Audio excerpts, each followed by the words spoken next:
그러니까 지금 이 차 같은 경우는 힘도 2.5리터 엔진, 스마트 스트림 엔진이 힘도 그렇게 없는 강한 편이 아니죠. 힘이 좀 없는 편에 속하고요. 거기다가 변속기도 한 템포 반 느린 변속기가 들어가니까 두 개의 궁합이 조금 차가 답답하다.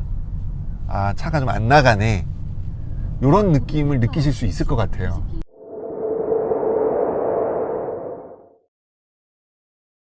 리스차 사고 팔 땐 링크드카의 레오입니다. 자, 저는 KA 안에 지금 타고 있고요. 노블레스 트림입니다. 가격은 3,700만 원 정도 하는 차량이고요. 요 전 영상에서 실내랑 인포테인먼트 관련된 말씀을 좀 드렸습니다. 오늘은 K8이 어떤 주행 질감을 주는지, 가속 성능은 어느 정도 되는지, 어떤 승차감을 주는지, 이런 것들에 좀 대해서 말씀 나눠볼까 합니다. 자, 시동을 걸고 출발을 해볼게요. 시동을 걸었고요. 일단 시동을 걸었는데 아무 느낌이 없어요. 소리도 없고요. 상당히 조용한 편입니다. 이 내비게이션이 상당히 좋기는 한데요. 이 검색 결과가 티맵이나 카카오랑은 좀 차이가 있네요. 내가 이제 내비게이션 굉장히 칭찬을 많이 했는데, 대성리 제가 항상 이제 가는 게 대성리 GS 편의점이거든요. 대성리 편의점 하니까 일단 검색 결과가 안 나왔고요. 대성리 편의점 했더니 대성 편의점이 나오네요. 이게 또 단점이네요. 안 나오면 답답하죠. 검색을 했는데 안 나오면. 지금 이 화면이 지금 보일지 모르겠는데 굉장히 괜찮아요. 서라운드 뷰랑 후방 카메라가 동시에 이렇게 나오니까 상당히 괜찮습니다. 다이얼식 기어 변속은 저는 별로인 것 같아요. 하지만 크게 불편하진 않네요. 이것도 엑셀 반응은 초기에 살짝 밟으면 좀 민감하게 반응해서 한 2000rpm까지 팍 튀었다가 조금 더 밟으면 둔해지는 약간 그런 반응이에요. 그러니까 현대기아차 뿐만이 아니라 이제 국산 차들의 세팅이 대부분 이렇게 이제 돼 있는 경우들이 많거든요. 이 차 역시도 초반에 굉장히 예민했다가 꼭 밟으면 둔해지는 그런 감각을 가지고 있네요. 지금 나올지 모르겠는데 우측 방향지시를 키면은 오른쪽 계기판 오른쪽에 카메라가 켜지고요. 좌측 방향지시를 트면은 왼쪽 계기판 있는 부분이 측면 카메라가 켜집니다. 아무래도 사각지대를 보거나 이럴 때는 좀 상당히 도움이 되겠죠. 지금 이 경고는 이제 방향지등을 키니까 이제 측면에 이제 저 트럭이 있었거든요. 트럭이 있으니까 삐삐삐삐삐 하면서 이제 경고를 해주는 거죠. 차가 이제 이런 안전 보조 장치들이 상당히 좀 잘 되어 있습니다.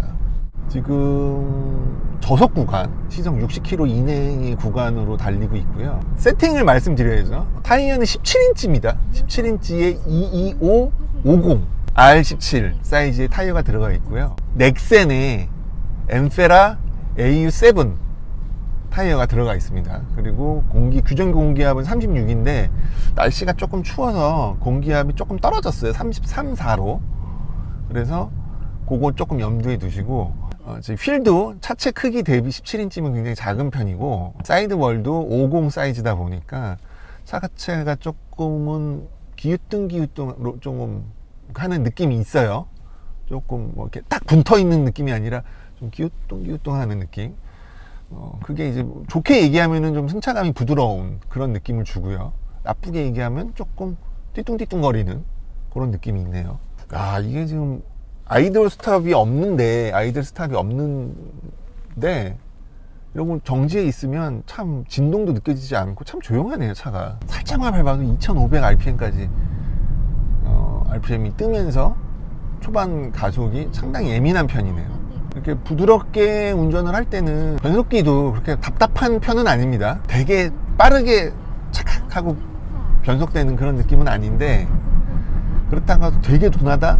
그런 느낌도 아니에요. 엑셀링을 조금 해서 차가 가속이 필요하다 그러면 바로 시프트 다운 되면서 차가 튀어나가는 그런 느낌입니다. 승차감 굉장히 좋네요. 승차감이 이런 지금 도로에 노면이 지금 별로 좋지 않은 이렇게 금이 가 있는 그런 데인데 그런데도 굉장히 부드럽게 싹 걸러주면서 지나갑니다. 이게 뭐 서스펜션의 영향인지 타이어의 영향인지는 모르겠어요. 근데 이제 단점이 있으면 조금 울렁울렁 거려요. 차가 위아래로 바운싱이 조금 있는 편이고요. 바운싱이 좀 많이 느껴지네요. 그래서 이렇게 고저차가 있는 데를 좀 지나가면은 저는 좀 울렁울렁 돼서, 이거 이제 저 같은 경우는 이 차를 조금 오래 타면은 좀 멀미를 하지 않을까. 저는 이렇게 울렁울렁 되면은 멀미를 하거든요. 그러지 않을까라는 생각이 좀 들고요. 지금 이게 노블레스 트림에 17인치 휠이 들어가 있는데, 요거를 18인치나 19인치도 괜찮을 것 같아요. 제 생각에는 18인치 정도만 휠을 좀 키우면 좀 이렇게 울렁울렁 거리는 느낌이 좀 줄어들지 않을까, 저는 그렇게 생각을 합니다. 항상 뭐 휠 인치업을 하는 거를 별로 이렇게 좋아하지 않는데, 이 K8만큼은 휠이 조금 18인치 또는 19인치 정도는 돼야 될 것 같아요. 시속 60km까지는 굉장히 정숙하고요. 품절음도 들리지 않고 바닥소음도 거의 들리지 않을 정도로 조용합니다, 차가. 그러니까 이 K8을 컨셉을 정확하게 이제 말씀을 드리자면 패밀리 세단, 비즈니스 세단이죠. 뭐 이걸 가지고 뭐 와인딩을 하거나 아니면 초고속 주행을 하시는 분들은 거의 없으실 것 같아요. 그래서 일단은 이렇게 시속 80km, 60km에서 80km 사이 이렇게 주행을 할 때는 굉장히 좀 만족감이 크실 것 같아요. 이 차를 선택을 하시면 주행 질감이 상당히 고급스러운 느낌이 납니다. 여기서 잠깐 이제 모드를 스포츠 모드로 한번 바꾸고요. 엑셀링을 조금 해볼게요. 도로 여건이 좀 좋아서 RPM을 좀 올려서 3500rpm까지 올렸고, 스포츠 모드입니다. 지금 속도는 그렇게 빠르지 않아요. 지금 시속 80km, 90km, 100km 정도고요. 이게 이 두 단이 변하네요. 이게 킥다운이 두 번이 되네요. 3500rpm. 지금 엔진 RPM은 5000, 6000까지 올려봤거든요. 4500rpm이 넘어가면 엔진이 굉장히 좀 괴성을 지르네요. 그러니까 뭐 굉장히 듣기 좋은 어떤 고회전의 엔진음이 아니라 좀 비명을 지르는 그런 느낌. 사운드 자체가 크지는 않아요. 방음 처리 잘 돼 있기 때문에 사운드 자체가 크지는 않은데 조금 안 좋은 소리가 들리고요. 그 다음에 RPM은 올라가지만 실질적인 가속은 굉장히 좀 느린 편입니다. 이전에 리뷰를 했던 아반떼랑 비교를 해보면 아반떼가 오히려 조금 더 경쾌하지 않나. 나가는 건 2.5L K8이나 아반떼 1.6이 비슷하게 나가고요. 경쾌한 느낌은 아반떼 쪽이, 좀 묵직하고 고급스러운 느낌은 K8 쪽이 더 있는 느낌이네요. 엔진의 리스폰스는요, RPM 치고 올라가는 이 리스폰스 자체는 굉장히 빨라요. 굉장히 빠른데 출력이 지금 약간 그 저 RPM부터 고 RPM까지 고르게 나온다 이런 느낌은 아니네요. 약간 고 RPM에서 힘이 빠진 건 아닌가 이런 생각이 들어요. 저속 토크는, 저속에서는 저 RPM에서 오히려 조금 힘이 있고, RPM 올라가면은 쭉 밀어주는 느낌이 아니라 좀 힘이 빠지는 느낌, 그런 느낌이 나네요. 3500rpm 정도까지는 사운드가 괜찮습니다. 엔진 사운드가 괜찮습니다. 근데 4000 되면서 조금 듣기 싫어지면서 4500이 넘어가면 좀 괴성을 지르는, 다시 드라이브 모드를 노멀로 바꿨습니다. 엔진의 리스폰스 자체는 굉장히 빠른 편인데 변속기가 저속 주행이나 부드러운 주행을 할 때는 빠릿빠릿하게 변속이 되지만, 변속기가 조금 내가 이제 급하게 운전을 한다, 조금 스포티하게 운전을 한다 그러면 변속기가 한 박자 반 정도 늦게 변속이 되고, 변속이 되고 나서 기어가 붙는 데까지도 조금 딜레이가 있네요. 이거는 뭐 현대기아차의 변속기 숙명이죠. 뭐 조금 한 템포 느린 변속기, 뭐 예상을 했었습니다. 빠르지 않을 거라는 거. 그러나 일상주행에는 전혀 문제가 없고요. 스포티한 주행을 한다, 조금 가속감 있는 주행을 한다 그러면 굉장히 좀 답답하게 느껴질 겁니다. 그러니까 지금 이 차 같은 경우는 힘도 2.5리터 엔진, 스마트 스트림 엔진이 힘도 그렇게 없는 강한 편이 아니죠. 힘이 좀 없는 편에 속하고요. 거기다가 변속기도 한 템포 반 느린 변속기가 들어가니까 두 개의 궁합이 조금 차가 답답하다, 아 차가 좀 안 나가네, 이런 느낌을 느끼실 수 있을 것 같아요. 일상 주행을 할 때 답답하냐? 그건 아닙니다. 시속 60km, 80km 요 구간에서는 우리나라 도로 여건상 전혀 불편함이 없고 전혀 답답하지 않아요. 그런데 도로 여건이 좀 좋아지고 내가 좀 스포티한 주행을 해야 된다 그래서 엑셀링을 하면은 그때는 여지없이 좀 무너지는 그런 스타일이라고 봐주시면 될 것 같아요. 그 다음에 서스펜션도요, 지금 좀 약간 이렇게 물컹물컹한 느낌이 조금 있어서 어떻게 보면 굉장히 좀 승차감 좋은 느낌인데, 나쁘게 얘기하면 좀 이게 좀 롤링도 좀 있고요. 좀 좌우를 흔들어 보면. 그 다음에 앞바퀴, 뒷바퀴가 좀 약간 따로 노는 느낌. 물론 휠 베이스가 워낙 길다 보니까 뭐 그런 느낌이 들 수도 있는데, 요거는 꼭 휠 베이스만의 문제는 아닌 것 같아요. 뭐 조금 세팅을 그렇게 했거나 아니면은 뭐 가격이니만큼 상위 등급의 차들의 어떤 그런 퍼포먼스는 나오지 않는 거겠죠. 사실은 3,800만 원 정도 주고 살만한 차 세단 중에 그랜저하고 K8 밖에 없죠. 우리나라에서. 사실 뭐 수입차 쪽으로 가면 이만한 사이즈급은 DC를 해줘도 프로모션 해도 5천만 원이 넘기 때문에 잘 없고요. 제가 이전 이제 제 거 그란 쿠페 리뷰를 하면서 그런 말씀을 드린 적이 있어요. 좀 저출력 차량들은 엔진 돌리는 맛이 있다. 그래서 BMW 20i 엔진이 올라져 있는 차를 나는 좋아한다. 그런 말씀 드린 적이 있거든요. 저출력의 2.5리터 이 엔진은 엔진 돌리는 맛은 없습니다.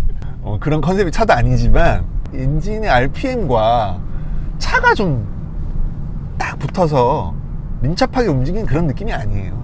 그러니까 엔진 따로 차차 따로 노는 그런 느낌입니다. 그게 이제 어떻게 좋게 표현을 하면 굉장히 부드럽고 정숙하다 이렇게 느낄 수도 있지만, 나쁘게 얘기하면은 일체감이 떨어지는 거죠.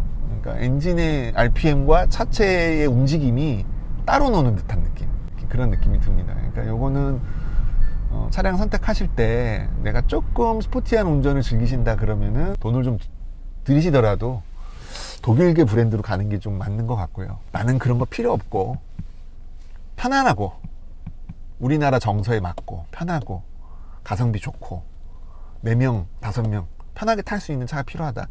그러면 K8이 상당히 메리트가 있습니다. 장점은 이런 저속 구간에서 굉장히 편하다, 이런 장점이 있잖아요. 근데 속도가 조금 붙어서 100km가 좀 넘어가면서부터 조금씩 불안하기 시작합니다, 제 마음이.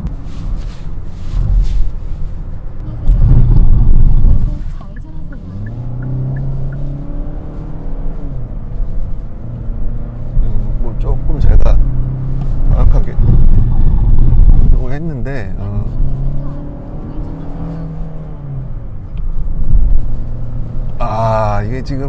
이게 좀 과격한 운전은 역시 못 버텨주네요. 서스펜션이 못 버틴다기보다는 엔진이 못 버티네요.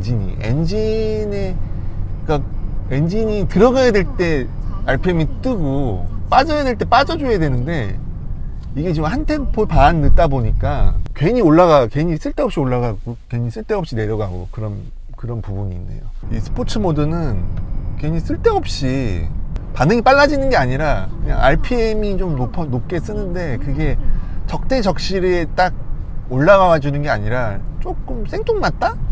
그런 생각이 드네요. 노멀 모드는 괜찮습니다. 노멀 모드는 그냥 편리하게 운전을 하기에는 로직이 나쁘지 않아요. 근데 스포츠 모드의 로직은 조금 이상하네요. 근데 사실은 이럴 줄 알았어요. 그러니까 이게 좀 예상이 되는 모델이잖아요. 편리한 모델이잖아요. 편리한 모델. 가격도 너무 비싸지도 너무 싸지도 않고, 그 다음에 승차감도 너무 좋지도 않고 너무 나쁘지도 않고, 공간은 넓고, 공간은 세단 중에서는 굉장히 넓은 편이고 실용적이고, 스포츠성은 떨어질 거라고 예상이 들었고, 역시나 좀 제 예상이 너무나 맞아 떨어졌습니다. 그래서 이거는 그 K8은 상당히 노멀한 차입니다. 디자인은 별로 노멀하지 않은데 디자인 별로 노멀하지 않은데 차의 특성은 굉장히 노멀합니다. 인테리어 설계도 굉장히 노멀하고요. 주행 질감도 굉장히 노멀하고. 좋게 얘기하면 누구든 만족할 만한 어떤 상품성을 갖췄다 이렇게 얘기할 수도 있을 것 같고요. 나쁘게 얘기하면 차량 특징이 없다 보니까 좀 심심하다, 재미없다, 뭐 어떤 컨셉이 없다, 뭐 이렇게 느낄 수도 있을 것 같습니다. 브레이킹 밸런스는 되게 괜찮은 편이에요. 전륜구동 모델들이 이제 브레이킹 밸런스가 좀 무너지는 경우들이 있거든요. 그래서 그 브레이크를 밟게 되면은 뭐 좌로 완전히 이쪽으로 넘어간다거나 차선 밖으로 뭐 이제 그런 경향들이 좀 있는데 브레이크 성능도 나쁘지 않고요. 다만 이제 타이어가 좀 버티질 못하는 그런 경향이 있는 것 같아요. 브레이크 성능 대비. 그래서 아까 전에도 말씀드렸다시피 1인치만 좀 인치업을 하면 18인치 정도로 인치업을 하고 타이어 조금만 좋은 거 끼면은 훨씬 좀 밸런스가 맞지 않을까, 차량에 밸런스가 맞지 않을까 이런 생각이 드네요. 연비는요, 연비 얘기를 안 할 수가 없죠. 지금 제가 렌터카를 빌렸는데 저는 1시간 30분 운전하면서 리터당 9.1이 나왔습니다. 저는 그래요. 왜냐하면 테스트를 하기 위해서 막 고RPM을 썼다가 막 그 브레이크 밟았다가 막 그랬잖아요. 물론 뭐 항속 주행을 하기도 했지만, 그 다음에 시동을 켜놓고 뭐 이런저런 촬영도 했고요. 그러니까 이제 리터당 9.1이 나왔는데, 지금 이 차량의 그 거리가 1100km가 지금 찍혀 있어요. 그러니까 트립상에 26시간 운전을 했고, 이 연비야말로 정말 복합 연비, 제대로 된 복합 연비라고 할 수 있겠죠. 뭐 다양한 환경에서 이 차량을 렌트하는 사람들이 다양한 환경에서 운전을 하지 않았겠습니까? 몇이 찍혀 있냐면 리터당 13km가 찍혀 있어요. 그러니까 연비가 굉장히 좋은 편이죠. 물론 이 트림을 100% 믿을 수는 없어요. 한 10% 정도 오차가 있을 겁니다. 제가 기아의 트림 컴퓨터 좀 안 믿는 편이거든요. 좀 뻥 연비가 좀 있어서. 그런데 리터당 13km 정도고 뭐 10% 정도 오차가 있다고 해도 뭐 12km 이렇게 나올 거 아닙니까? 그러면 이만한 사이즈의 차가 1700kg 정도가 됐고, 무게도 이만한 사이즈의 차가 이 정도의 연비가 나온다? 뭐 연비는 나쁘지 않은 것 같아요. 여기까지 K8의 승차 시승기를 마치고요. 차량 유튜브에 저희한테 촬영 협조를 해서 차량을 판매하실 분들도 촬영 협조를 해주시면은 굉장히 차가 빨리 팔리겠죠. 예, 그리고 협조해 주신 분들에게는 저희가 또 소정의 사례를 또 해드리니까 차량 협찬 많이 부탁드립니다.